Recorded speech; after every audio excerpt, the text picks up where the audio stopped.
కొనుక్కునేటట్టు ఉండాలి. 70 నుంచి ఆ పైన అంటే అబో మిడిల్ క్లాస్.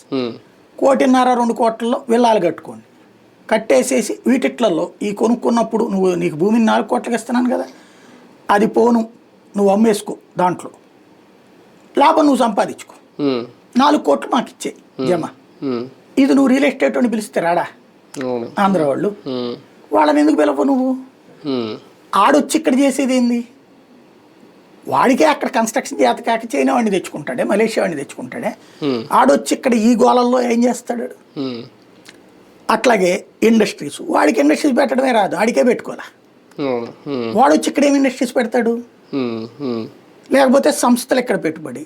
సింగపూర్లో వేరే దేశాల సంస్థలు వచ్చి అక్కడ ఆఫీసులు నడుపుకుంటాయి కంఫర్ట్నెస్ కోసం. వాళ్ళు వచ్చి ఇక్కడ ఏం చేస్తారు? కానీ ఏపీకి సింగపూర్కి మధ్య ఎలాంటి సహకారం కావాలని కోరుకుంటున్నారు బాబు గారు? నేను అనుకోవడం ఈ కన్సల్టెన్సీస్ అక్కడ ఉన్నాయి కాబట్టి వాళ్ళ ద్వారా ఆంధ్రాకి వాళ్ళు తీసుకొస్తారు.